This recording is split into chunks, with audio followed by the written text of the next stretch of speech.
आज हमने सूरह बक़रा से आयत नंबर 256 की तिलावत की है। दुआ है अल्लाह रब्बुल आलमीन से कि अल्लाह ताला हमें इस आयत मुबारका का माना मफ़हूम समझ कर अमल की तौफ़ीक़ अता फ़रमाए।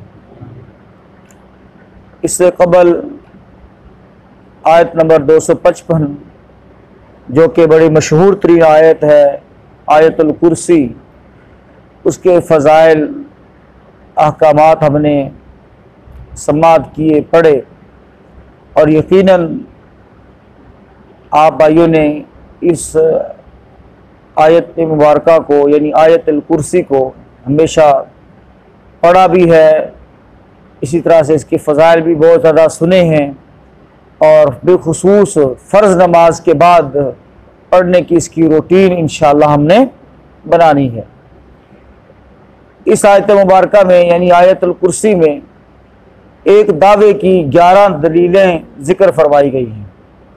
दावा है ला अल्लाहु ला इलाहा इल्ला हु, अल्लाह वो ज़ात है जिसके सिवा कोई माबूद, कोई इबादत के लायक नहीं है।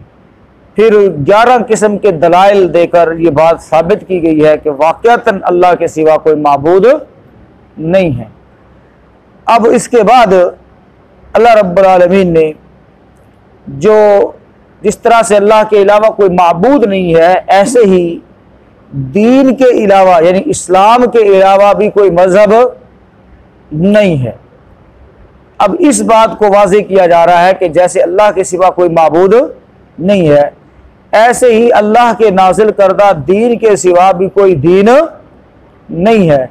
अब इस हक़ में चंद दलाइल पेश किए जा रहे हैं, तर्जुमा देखें फिर इंशाअल्लाह बात समझ आएगी। फरमाया ला नहीं है, इकराह ज़बरदस्ती, फिर दीन, दीन के बारे में, दीन में कोई ज़बरदस्ती नहीं है। यानी दीन से मुराद क्या है, मैंने आपको पहले बता दिया कि दीन से मुराद इस्लाम है। तो जैसे अल्लाह के सिवा कोई माबूद नहीं है, ऐसे ही दीन के सिवा यानी इस्लाम के अलावा भी कोई दीन नहीं है। अगर कोई है, बनाया हुआ है, गढ़ा हुआ है, तो वो बातिल है। हक दीन एक ही है और वो क्या है, इस्लाम है। जैसे अल्लाह के सिवा कोई माबूद नहीं है, अगर कोई माबूद बनाया गया है, गढ़ा गया है, तो वो सब क्या है, बातिल हैं। और मैं कद तहकीक तबय्यना, वाज़े हो चुकी, अर्रुश्दु हिदायत, अर्रुश्दु हिदायत, मिनल गय्यी गुमराही से, हिदायत जो है वो गुमराही से मुकम्मल तौर पर वाज़े हो चुकी है कि बातिल माबूदान क्या है और हक माबूद बर हक माबूद कौन सा है, बातिल मज़ाहिब कौन कौन से है और सच्चा और हक मज़हब कौन सा है। ये बात रोज़े रोशन की तरह क्या हो चुकी है, वाज़े हो चुकी है। फमन यकफुर, बस जो कोई इनकार करे, बित्तागूती, बातिल माबूदों का, व युमिन बिल्लाह, और ईमान लाए अल्लाह पर, फ़क़द इस्तमसका, पस तहकीक थाम लिया उसने, पकड़ लिया उसने, बिल उर्वतिल वुस्क़ा, एक मजबूत कड़े को, एक मजबूत कड़े को उसने थाम लिया, पकड़ लिया। ला इंफ़िसाम अलैहा, जिसे किसी सूरत टूटना नहीं है। यानी उसने एक ऐसे कड़े को पकड़ लिया है जो हरगिज़ हरगिज़ नहीं टूटेगा। ला इंफ़िसाम अलैहा, जिसे किसी सूरत टूटना नहीं, जो टूटने वाला नहीं है। वल्लाहु, और अल्लाह, समीउन, खूब सुनने वाला है, अलीमुन, और सब कुछ जानने वाला है। तर्जुमा दोबारा से देखेंगे। ला इकराह फिद्दीन, दीन में कोई ज़बरदस्ती नहीं। अल्लाह ताला ने इंसान के ऊपर सब कुछ वाज़े कर दिया है। इन्ना हदैनाहु सबीला इम्मा शाकिरा व इम्मा कफूरा, हमने इंसान के ऊपर दोनों रास्ते वाज़े कर दिए। अब उसकी मर्जी है कि वो शुक्र वाला रास्ता इख्तियार करे, उसकी मर्जी है कि वो कुफर वाला रास्ता इख्तियार करे। लिहाजा पावर ऑफ सिलेक्शन जो है वो अल्लाह ताला ने इंसान को दे दी है। ला इकराह फिद्दीन, दीन में कोई ज़बरदस्ती नहीं। किसी को गन पॉइंट पर तौहीद को कबूल नहीं करवा जाएगा। गन पॉइंट पर किसी को ये नहीं कहा जाएगा कि ये चीज़ छोड़ दे, ये चीज़ छोड़ दे, नहीं। उसको अल्लाह ताला ने वाज़े कर दिया, उसके लिए हिदायत दिखा दी उसको। अब उसको अपनाना या ना अपनाना ये अल्लाह ताला ने इंसान के ऊपर छोड़ दिया है। ला इकराह फिद्दीन, दीन में कोई ज़बरदस्ती नहीं। क़द तबय्यन रुश्द मिनल गय, तहकीक बिलाशुबा हिदायत गुमराही से साफ वाज़े हो चुकी। अब भी कोई हिदायत की तरफ ना आए तो यह अब उसकी किस्मत है, यह अब उसके नसीबे है, यह अब उसके मुकद्दर की बात है। लेकिन हिदायत वाज़े हो चुकी है, अया हो चुकी है। हमें यकफुर बित्तागूत, फिर जो कोई इनकार करे बातिल माबूद का, व युमिन बिल्लाह, और अल्लाह पर ईमान लाए, फ़क़द इस्तमसका, पस ताकीक थाम लिया उसने, बिल उर्वतिल वुस्क़ा, एक इंतहाई मजबूत तड़े को, लन फिसाम लहा, जिसे किसी सूरत टूटना नहीं है, यानी वो टूटने वाला नहीं है। वल्लाहु, और अल्लाह समीउन, सब कुछ सुनने वाला, अलीमुन, सब कुछ जानने वाला है। अल्लाहु अकबर। मोहतरम भाइयों, ये आयत मुबारका जैसा कि सूरह नबी दाऊद के अंदर है कि बनु नज़ीर को जब जिला वतन किया गया तो उसमें अंसार के कई लड़के भी थे, यानी अंसार के कई लड़के उनके पास गिरवी थे या कोई और मामला था या गुलामी के अंदर थे। तो अंसार ने कहा हम इन्हें नहीं छोड़ेंगे, यानी हम अपनी औलाद को जो कि गिरवी है या हमारे जो गुलाम हैं यहूदियों के पास है, हम इनको नहीं छोड़ेंगे, हम इनको वापस अपने दीन में लाएंगे। जिस दीन को हमने अपनाया है, अडॉप्ट किया है, ऐसे ही इनको भी ये दीन कबूल करना पड़ेगा, लिहाजा क्योंकि ये हमारी क्या है, औलादे हैं। तो इस पर अल्लाह रब्बुल आलमीन ने ये आयत मुबारक नाज़िल फरमा दी कि आज दूध का दूध और पानी का पानी हो चुका है। जिसकी का दिल चाहे वो खरा सौदा ले ले, दूध को ले ले, और जिसका दिल चाहता है कि वो धोखे वाली चीज़, निकम्मी चीज़, नाकिस चीज़ ले ले। हिदायत वाज़े हो चुकी है, गुमराही भी वाज़े हो चुकी है। अगर उनका खुद हिदायत की तरफ आने को दिल नहीं चाहता तो ना आए, इसमें हम ज़बरदस्ती उनको अपनी इस साइड पर लेकर आने वाले नहीं हैं। यानी आप अंदाज़ा करें कि किस अंदाज से अल्लाह रब्बुल आलमीन ने किस कदर वाज़े कर दिया है कि अल्लाह रब्बुल आलमीन जो है किसी को डंडे के जोर के ऊपर, है जी, या सबको एक लाठी से हाँक कर, हालांकि अगर सबको एक लाठी से हाँका जाए तब भी भलाई किसकी है, इंसानों की है, फायदा किसका है, इंसानों का है। लेकिन अल्लाह का ये कानून नहीं है, क्योंकि फिर मकसद फोत हो जाएगा, और मकसद है इम्तिहान का। मकसद क्या है, इम्तिहान लेना। तो असल मकसद इम्तिहान लेना वो मोहतरम भाइयों फोत हो जाता है अगर सबको एक लाठी के साथ हाँका जाए। तो अल्लाह रब्बुल आलमीन असल मकसद वाज़े कर रहे हैं कि हिदायत और गुमराही ये मैंने वाज़े कर दी है। अब जिसका दिल चाहता है वो हिदायत को अपनाए, जिसका दिल चाहता है वो गुमराही की दलदल में फंसा रहे। लिहाजा अल्लाह को इस बात की कोई परवाह नहीं है। लिहाजा किसी को ज़बरदस्ती मुसलमान नहीं किया जाएगा, ना ही किसी को ज़बरदस्ती मुसलमान बनाना जायज़ है। मुसलमान होना, सोच समझ कर मुसलमान होना, शऊरी मुसलमान होना, ये बड़ा ज़रूरी है।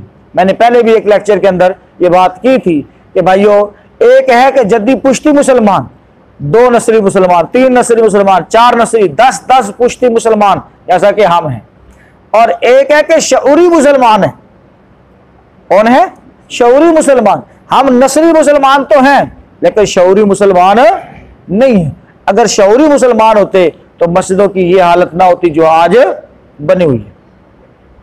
तो जबरदस्ती अल्लाह रब्बुल आलमीन ने किसी को भी इस्लाम के अंदर दाखिल होने का या किसी को इस्लाम के अंदर दाखिल करने का हुक्म नहीं दिया। जबरदस्ती होगी क्योंकि इसका नुकसान है, जबरदस्ती होगी तो फिर उस बात का दिल के ऊपर असर नहीं होगा। अब कोई भी काम कोई बंदा खुशी से करता है तो उसके काम का रंग और होता है, और किसी से अगर जबरदस्ती करवाया जाए तो उसके काम का रंग कुछ और होता है। तो इस एतबार से अल्लाह ताला ने वाज़े कर दिया कि ना तो ज़बरदस्ती अल्लाह ताला किसी को अपने रास्ते पर चलाना चाहता है, ना ही हिदायत किसी को ज़बरदस्ती देना चाहता है। क्योंकि अगर ज़बरदस्ती दे दी तो फिर वो हिदायत की कदर ही नहीं करेगा, फिर क्या फ़ायदा उसको देने का। तो भाई जो बंदा शऊरी तौर पर हिदायत को अपनाएगा वो हिदायत की कदर भी करेगा। जैसे आज हम नस्ली मुसलमान है ना, हमें इस्लाम की दीन की कोई कदर नहीं है, ठीक है, जितना अमल कर लिया, ना किया तो ना किया, ये हमारी सूरत हाल चल रही है। तो भाई असल चीज ये है कि हम शऊरी मुसलमान बने और इस्लाम की कदर करें, हिदायत की कदर करें। तो इस्लाम मुसलमानों को कुफर का महकूम बनने की बजाय जिहाद के जरिए से तमाम कुफार को इस्लाम का महकूम बनाने का हुक्म देता है, जिसमें कुफार पर मुसलमान होने के लिए जबरदस्ती नहीं की जाती। महकूम बनाया जाएगा लेकिन जबरदस्ती नहीं की जाएगी। अंदाजा कीजिए किस कदर इंसाफ की बात है। और अमन और सलामती के साथ जिंदगी गुजारने की इजाजत अल्लाह ताला देता है।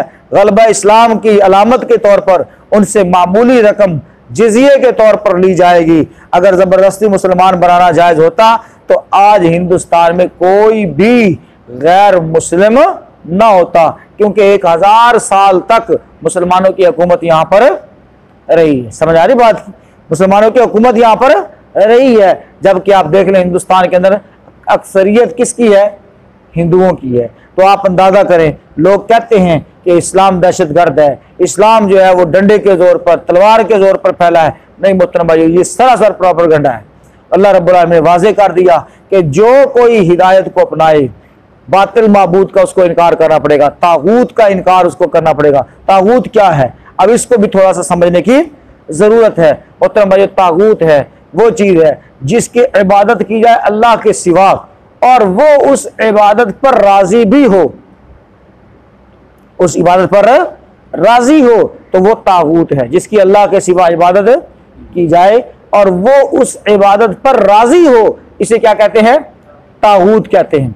वरना अल्लाह के सिवा वलियों की, सहाबा की, अंबिया की इबादत होती है, लोग करते हैं, लेकिन वो इस इबादत पर राजी नहीं है, लिहाजा उनको तागूत नहीं कहा जाएगा। वो कोई सिस्टम हो, कोई निज़ाम हो, कोई शख्सियत हो, कोई मूर्ति हो, कोई जनाब हजर शजर कुछ भी हो, और वो उस इबादत पर क्या हो? राजी हो, तो वो क्या होगा? तागूत होगा। समझ आ गई बात की? तो तागूत की इबादत, ये निज़ामों की इबादत भी तागूत है भाई, याद रखें। आज हम सेकुलर को सजदा करते हैं, आज हम लिबरल और इस तरह से कम्युनिज्म है जी, ये सारे निज़ाम है ना, आज बुतों की पूजा नहीं हो रही लेकिन निज़ामों की पूजा हो रही है। तो भाइयों, ये भी सब चीजें क्या हैं? तागूत हैं, बातिल निज़ाम है। तो इनका इनकार करना होगा और इनका इनकार करके ही बंदा तौहीद वाला हो सकता है, शिर्क से पाक हो सकता है, मुखलिस हो सकता है। और अगर इन चीजों का इनकार नहीं करता तो वो कभी भी मुखलिस तौहीद वाला नहीं हो सकता। तो अल्लाह ताला ने फरमाया, इन सब चीजों का जिसने इनकार कर दिया उसने एक ऐसे कड़े को थाम लिया जो कभी भी टूटने वाला नहीं है, मजबूत कड़ा। अब्दुल्लाह बिन सलाम रज़ी अल्लाह ताला अन्हु आते हैं अल्लाह के रसूल सल्लल्लाहु अलैहि वसल्लम के पास, और ये यहूदियों के बहुत बड़े आलिम थे। कहते हैं, मैंने एक ख्वाब देखा है अल्लाह के नबी सल्लल्लाहु अलैहि वसल्लम। क्या ख्वाब देखा है जी? कि एक जबरदस्त किस्म का बागीचा है और उस बागीचे के दरमियान के अंदर एक सुतून खड़ा हुआ है और मुझे उस सुतून पर चढ़ाया जाता है और उस सुतून के एंड के ऊपर एक कड़ा है मजबूत, मेरा हाथ उसके अंदर डाल दिया जाता है। तो अल्लाह के रसूल सल्लल्लाहु अलैहि वसल्लम ने फरमाया कि ये जो बागीचा है ये इस्लाम है। ये बागीचा क्या है? इस्लाम है। और ये जो कड़ा है ये अल्लाह के दीन को तुम्हें पकड़ लिया है, लन फिसाम अलहा, ये अब कभी भी टूटेगा नहीं, ये टूटने वाला नहीं है। लिहाजा शऊरी तौर पर मुसलमान बन जाओ और अल्लाह के दीन को मजबूती के साथ थाम लो। अल्लाह ताला सुनने वाला भी है और सब कुछ जानने वाला है। उसको पता है कि कौन तागूत के निज़ाम को पसंद करता है और कौन जो है वो सरासर उसका इनकार करके खालिस अल्लाह की तौहीद पर आता है। भाइयों, याद रखिए, ये 2 नंबरी जो है कि उसको भी राजी कर लिया, उसको भी राजी कर लिया, ये सियासत में तो चल सकता है लेकिन अल्लाह के यहाँ नहीं चल सकता। ये ना हो कि तौहीद जुबान से ला इलाहा इल्लल्लाह पढ़ लेता है और तागूत को भी राजी कर रहा है, बातिल निज़ाम को पूजा भी कर रहा है, दोस्तियां और यारियां गैरुल्लाह के साथ लगाए बैठा है, बातिल निज़ाम के साथ लगाए बैठा है और फिर साथ साथ ला इलाहा इल्लल्लाह भी पढ़ रहा है। ये 2 नंबरी किसमें? सियासत में चल सकती है, दीगर कामों में चल सकती है, लेकिन अल्लाह के मामले में ये चल नहीं सकती। लिहाजा मुखलिस होकर अल्लाह की इताअत फरमाबरदारी के अंदर आकर तौहीद को अपनाया जाए और तागूत का, बातिल का इनकार करना, ये मोहतरम भाइयों असल मकसद है और ये इम्तिहान है। अल्लाह से दुआ करते हैं अल्लाह ताला हमें इस इम्तिहान के अंदर पूरा उतरने की तौफीक अता फरमाए। देख लीजिए इस आयत मुबारक को, जो बात समझ आए तो पूछ।